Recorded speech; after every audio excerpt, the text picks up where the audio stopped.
Hello friends, the school of સાયન્સના video લેક્ચરમાં આપ સર્વે મિત્રોનું હાર્દિક સ્વાગત છે. હું છું ગુંજન ચાપાણી અને આજે મિત્રો આપણે વાત કરીશું ધોરણ 12ના ચેપ્ટર નંબર 8 માનવ સ્વાસ્થ્ય અને રોગો એમનો એક ટોપિક એટલે કે લસિકા અંગો અથવા તો લિમ્ફોઇડ ઓર્ગન વિશે જે છે મિત્રો આપણે વાત કરીશું. સૌપ્રથમ મિત્રો આપણે વાત કરીએ લસિકા અંગો વિશે.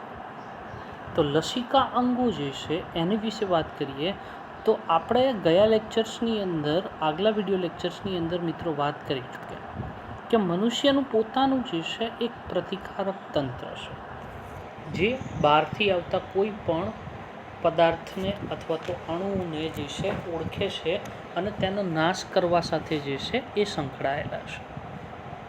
આ પ્રતિકારક તંત્રની અંદર મિત્રો લસિકા અંગો આવેલી છે, લસિકા પેશીઓ, લસિકા કોષો જે છે. લસિકા કોષોમાં 2 કોષો, બી કોષો અને ટી કોષો, અને આ સિવાય ઇમ્યુનોગ્લોબ્યુલિન એટલે કે એન્ટીબોડી જે છે આવા દ્રાવ્ય અણુઓનું જે છે એ સમાવેશ થાય. તો અહીંયા ઓપ્શન જે છે એ તમને MCQમાં પણ આવા જે છે પૂછાઈ શકે. તો કે મનુષ્યના પ્રતિકારક તંત્રમાં કોનો સમાવેશ થાય? તો કે લસિકા અંગો, લસિકા પેશીઓ, લસિકા કોષોમાં બી કોષો અને ટી કોષો. એન્ટીબોડી આપણે વાત કરી ગયા. એન્ટીબોડી એટલે કે immunoglobulin IgG, IgA, IgM, IgD અને IgE. ટૂંકમાં કહીએ તો ગામા-ડે. યાદ રાખવા માટેની શોર્ટ ટેકનિક ગામા-ડે. એમાં IgM જે છે એ પેન્ટામર છે મિત્રો, અને આપણે કાલે એના વિશે જે છે આગલા લેક્ચર્સની અંદર વાત કરી ચૂક્યા છીએ. હવે મિત્રો વાત કરીએ તો આપણું જે પ્રતિકારક તંત્ર છે મનુષ્યનું એ ખૂબ જ વિશિષ્ટ પ્રકારનું જે છે મિત્રો પ્રતિકારક તંત્ર છે. વિશિષ્ટ પ્રકારનું એટલા માટે તે પરજાતને ઓળખે છે. અહીંયા પરજાતનો મતલબ કે શરીરની બહારના જે પણ કંઈ છે એને આપણે કહીએ છીએ પરજાત.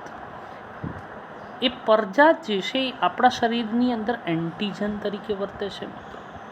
એન્ટીજન તરીકે વર્તે છે, એની સામે આપણું શરીર જે છે એ પ્રતિકાર કરે છે, જેને આપણે કહીએ છીએ પ્રતિચાર.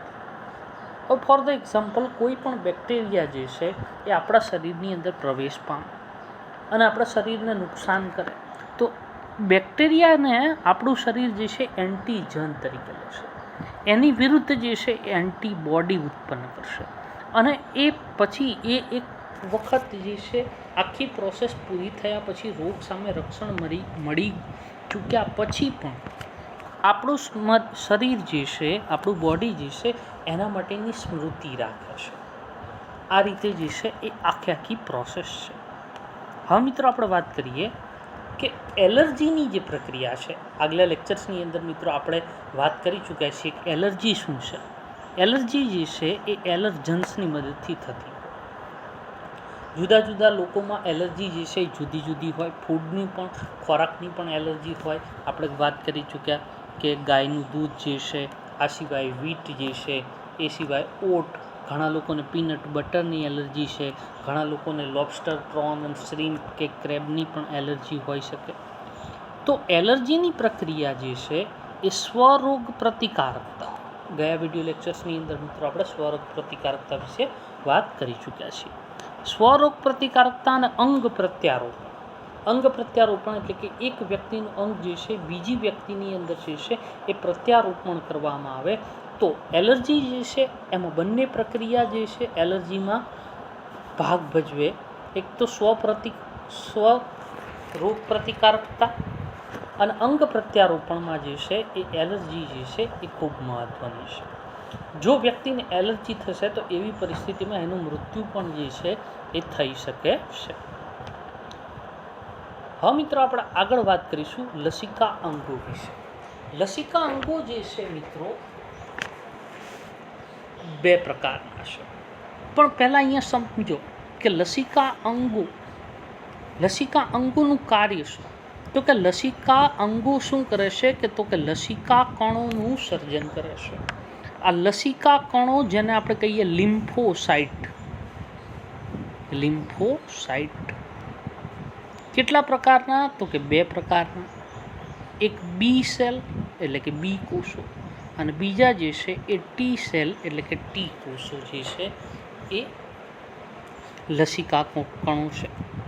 હવે લસિકા અંગો આ લસિકા કણોના સર્જન સાથે એટલે કે એમને બનાવવાની પ્રક્રિયા સાથે, બનાવીને ત્યાર પછી એમની પરિપક્વની પ્રક્રિયા સાથે એટલે કે જ્યાં સુધી પુખ્ત ન બને ત્યાં સુધીની પ્રક્રિયા, અને પુખ્ત બન્યા પછી જે છે એ વિભેદીકરણ એટલે અહીંયા મિત્રો જે છે એ એન્ટીજનના સંપર્કમાં આવવાથી જે સંવેદના પ્રાપ્ત કરે એને આપણે કહીશું વિભેદીકરણ. હવે મિત્રો વાત કરીએ તો લસિકા અંગો જે છે એ બે પ્રકારના છે.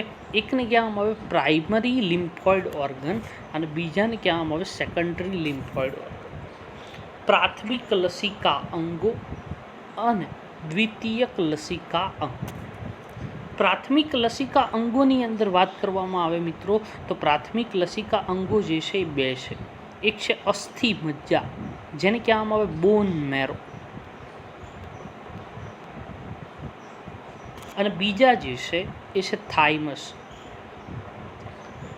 આ બંને જે અંગો છે એ શું કરે છે તો કે અપરિપક્વ લસિકા કણો જે છે, અપરિપક્વ લસિકા કણોને જે છે એ એન્ટીજન પ્રત્યે સંવેદનાશીલ બનાવે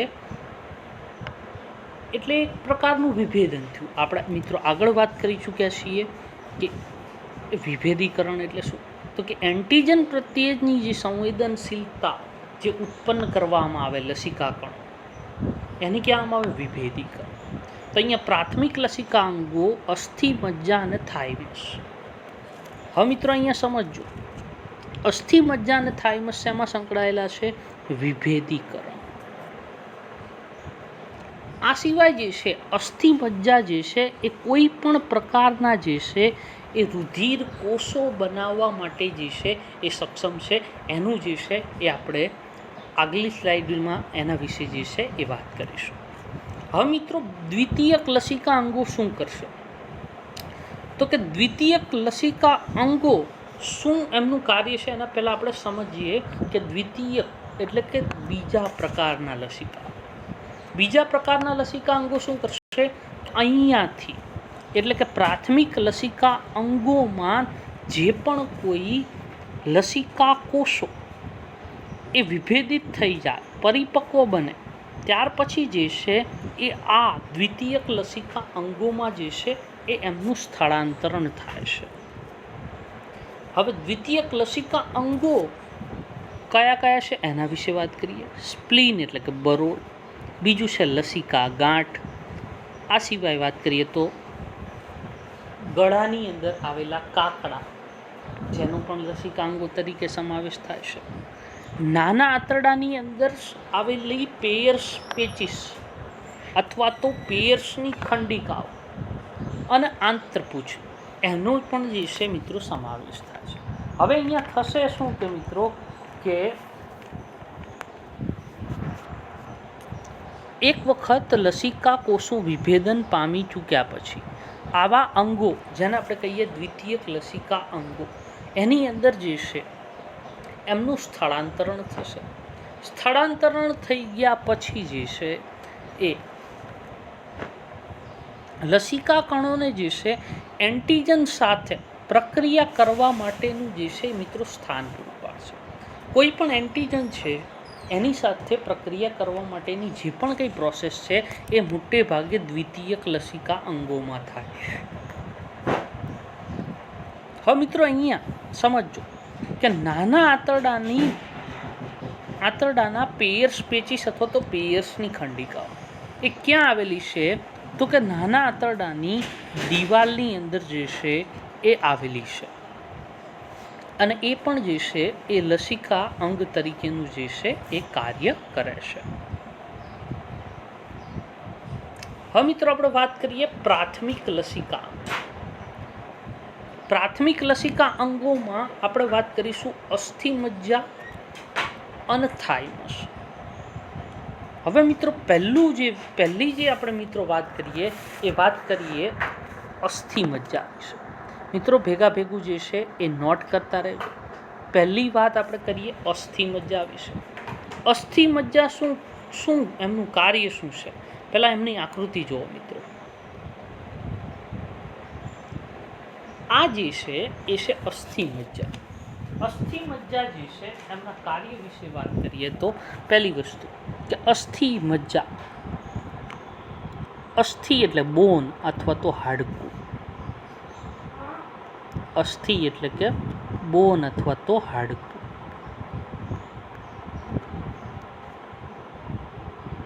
મજ્જા એટલે ગર, માવો.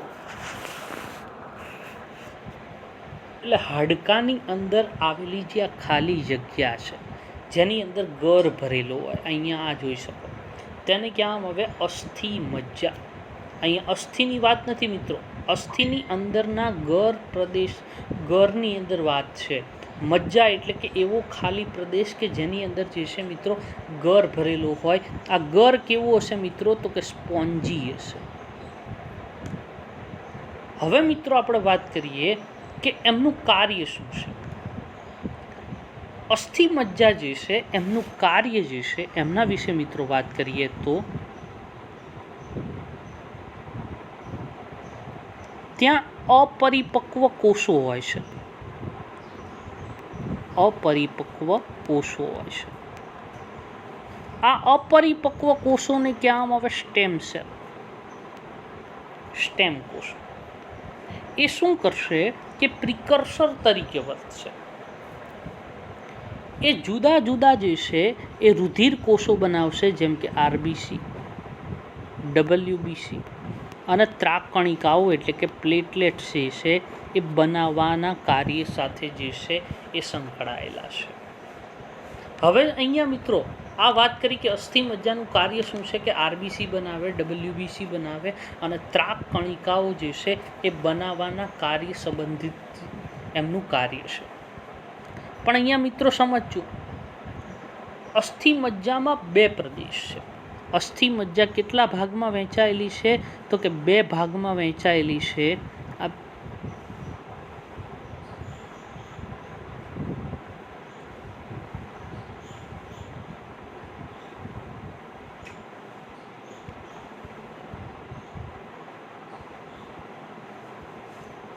અસ્થિ મજ્જા જે છે મિત્રો બે ભાગમાં વહેંચાયેલી છે.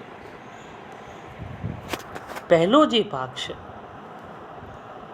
એ છે લાલ અસ્થિ મજ્જા અને બીજો જે ભાગ છે એને કહેવામાં આવે પીળી અસ્થિ મજ્જા.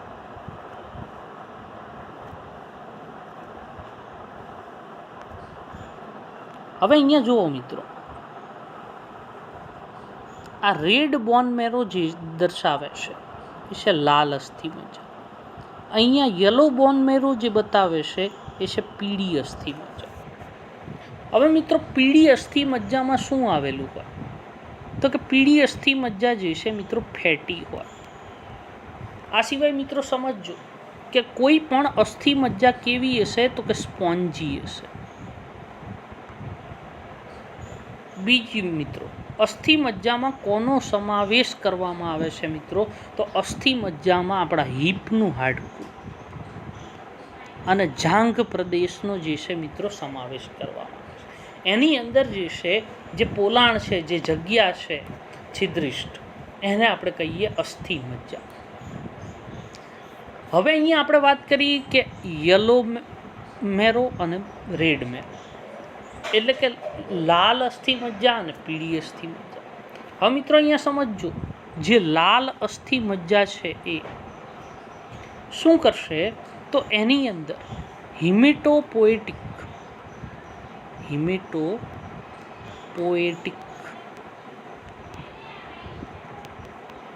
Stem cell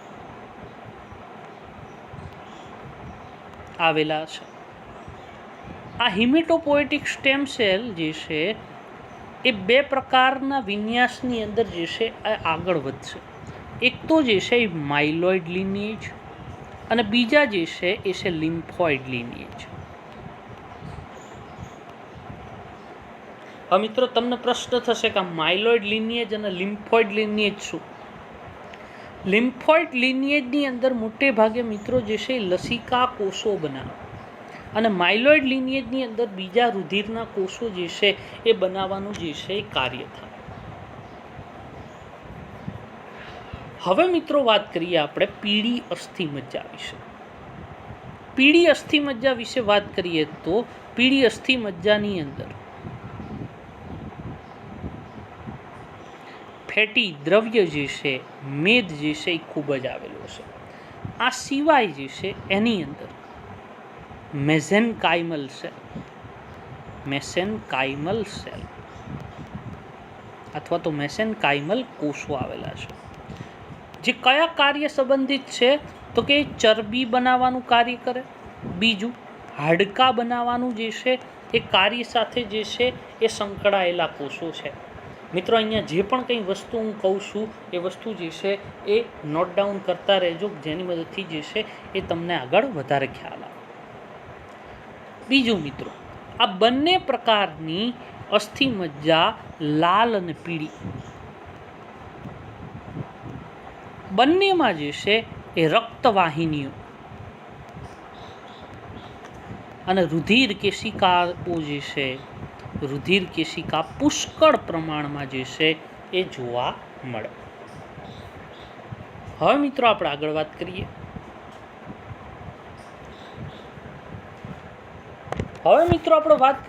થાઇમસ ગ્રંથિ. અહીંયા મિત્રો જે છે એ તમે થાઇમસ જોઈ શકો છો.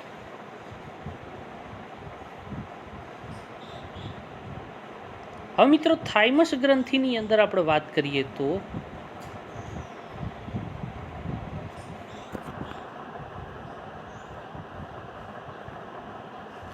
થાઇમસ ગ્રંથિ જે છે મિત્રો એ ખંડમય ગ્રંથિ છે.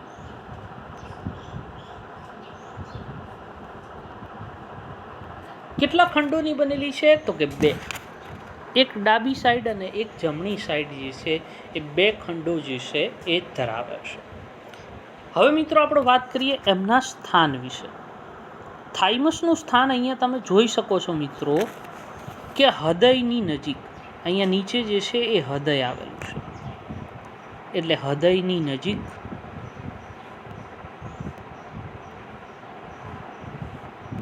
છાતીના અસ્થિની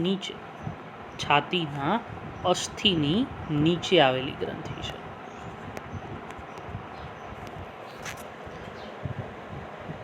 સ્થાન યાદ રાખજો મિત્રો, હૃદયની નજીક છાતીના અસ્થિની નીચે આવેલી ગ્રંથિ છે.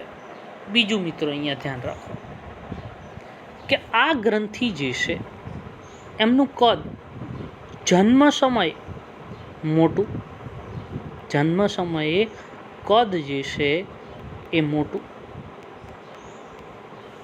વધતી ઉંમરે કદ જે છે એનું ઘટી જાય. ઉંમર જેમ જેમ વધતી જશે એમ એમનું કદ જે છે મિત્રો ઓછું થતું જશે. એ શેમાં ભાગ ભજવે તો કે રોગ પ્રતિકારક તંત્રમાં જે છે એ ભાગ ભજવે. બીજું એ લસિકા કોષોના જે છે એ પરિપક્વનની અંદર જે છે એ અગત્યનો ભાગ ભજવે. કોના પરિપક્વનમાં તો કે લસિકા કોષો, ખાસ કરીને ટી કોષોના પરિપક્વન સાથે જે છે એ સંકળાયેલી મિત્રો જે છે, અને બી કોષોને પણ જે છે એ પરિપક્વન માટે સંકળાયેલી જે ગ્રંથિ છે. એ શું કરશે તો કે નાનામાં નાનું સૂક્ષ્મ એન્વાયરમેન્ટ જે છે, સૂક્ષ્મ પર્યાવરણ કોષોને જે છે પૂરું પાડશે કે જેની મદદથી કોષો જે છે એની અંદર વિભેદન અને પરિપક્વનની જે છે એ આખી પ્રોસેસ જે છે એ સંપૂર્ણ થાય. હવે મિત્રો જે છે એ કોઈ વ્યક્તિ, ફોર ધ એક્ઝામ્પલ આપણે વાત કરીએ કે કોઈ બાળક જે છે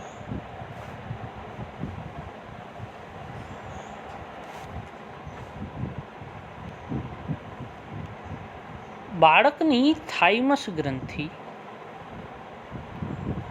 દૂર કરવામાં આવે તો શું થશે?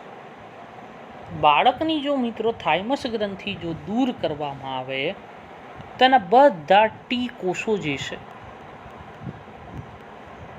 એ ખલાસ થઈ જશે અથવા તો પૂરા થઈ જશે. એને હિસાબે જે છે એ રોગ પ્રતિકારકતા ઘટે. આ રોગ પ્રતિકારકતા ઘટે એને કારણે જે છે એ બાળક ચેપી રોગોનો સામનો ન કરી શકે, જેને કારણે એમનું મૃત્યુ પણ થઈ શકે. હવે મિત્રો આપણે વાત કરીએ કે જો કોઈ વૃદ્ધ વ્યક્તિની અંદર થાઇમસ દૂર કરવામાં આવે તો એને જે છે એ બહુ વધારે અસર નહીં થાય. એનું કારણ છે વધારે અસર થાય નહીં. એનું કારણ મિત્રો એ છે કે આપણે કહીએ છીએ કે જેમ જેમ વ્યક્તિ વૃદ્ધ થતો જશે એમ એની થાઇમસ ગ્રંથિ જે છે એ સુકાતી જશે અને એમનું કદ જે છે એ નાનું થતું જશે, કે જેને કારણે આવા લોકોની જે છે એ રોગ પ્રતિકારક શક્તિ જે છે એ ઓછી જ હોય છે. હવે મિત્રો આપણે વાત કરીએ કે થાઇમસ ગ્રંથિને કારણે એક જે છે એ રોગ થાય છે. જો થાઇમસનું કદ વધે તો એક રોગ થાય છે.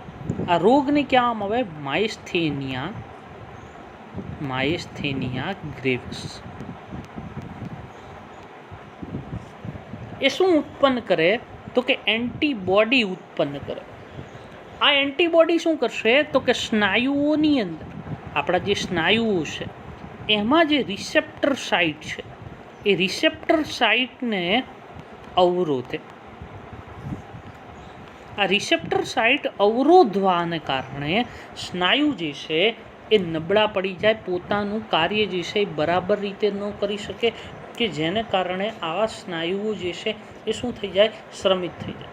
કારણ કે રિસેપ્ટર સાઇટ બ્લોક થઈ જવાને કારણે ત્યાં જે પ્રોટીન આવવાનું છે એ પ્રોટીન આવશે નહીં, જે પ્રોસેસ આખી થવાની છે એ પ્રોસેસ થશે નહીં, જેને કારણે જે છે એ આવું થઈ શકે.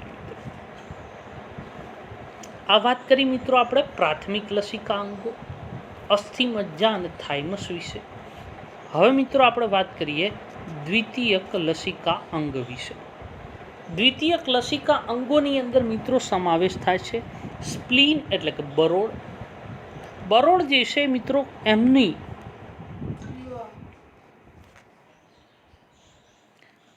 બરોળ જે છે એ વટાણાના મોટા દાણા જેવડું અંગ છે મિત્રો, બહુ મોટું નથી. તે શું કરે છે? હવે પહેલી વસ્તુ કે બરોળ જે છે એ લસિકા કણોનું જે છે અને ભક્ષક કોષો, આ બંને પ્રકારના કોષો જે છે મિત્રો એની અંદર જે છે એ ધરાવે છે. આ સિવાય જો મિત્રો વાત કરીએ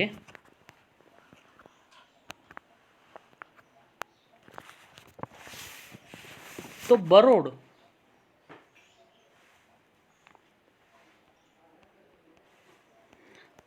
આરબીસી એટલે કે રેડ બ્લડ સેલનું સંગ્રહ સ્થાન છે.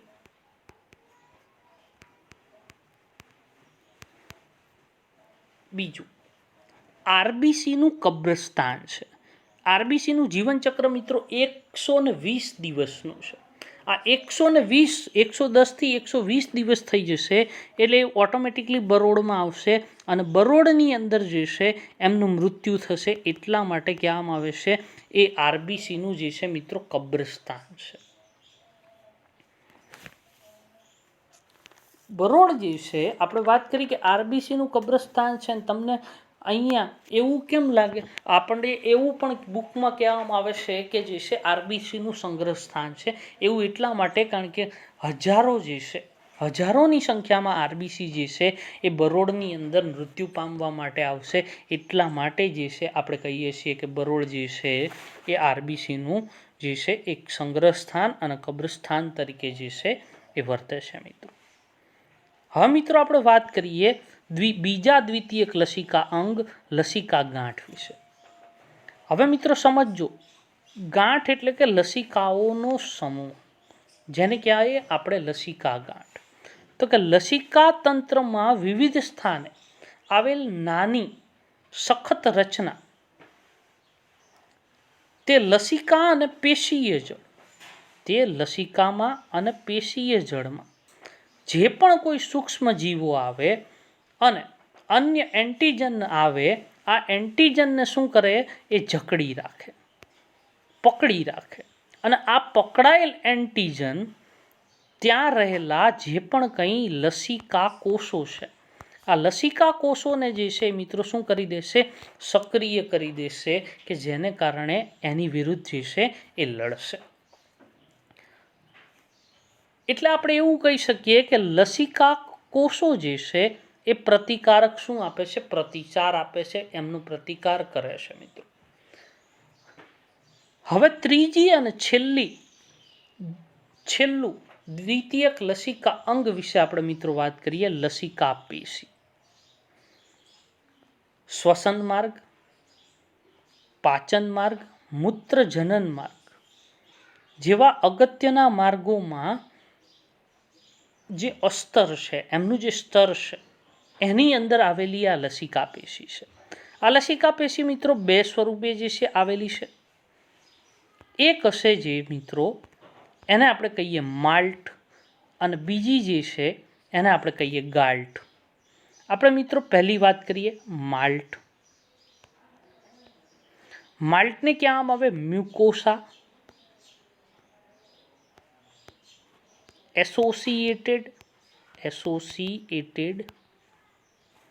લિમ્ફોઇડ ટિશ્યુ,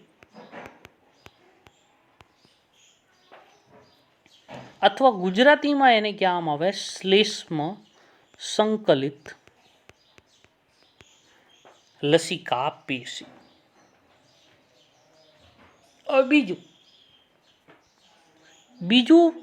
બીજી લસિકા પેશી છે ગાલ્ટ. જીપ નો મતલબ છે ગટ, એ એટલે એસોસિએટેડ લિમ્ફોઇડ ટિશ્યુ. ગટ સાથે સંકલિત હોય એવી લસિકા પેશી. આ લસિકા પેશી જે છે મિત્રો એ મનુષ્યના શરીરની લસિકા પેશીનું લગભગ 50% પ્રમાણ એકલી માલ્ટ ધરાવે છે. એકલી માલ્ટ જે છે એ 50% જે છે એ લસિકા પેશીનું પ્રમાણ મિત્રો જે છે એ ધરાવે છે. આજના વિડીયો લેક્ચર્સની અંદર મિત્રો આટલું જ. થેન્ક યુ, આભાર. વધુ ચર્ચા જે છે એ આવતા નેક્સ્ટ વિડીયો લેક્ચર્સની અંદર આપણે જે છે એ કરીશું.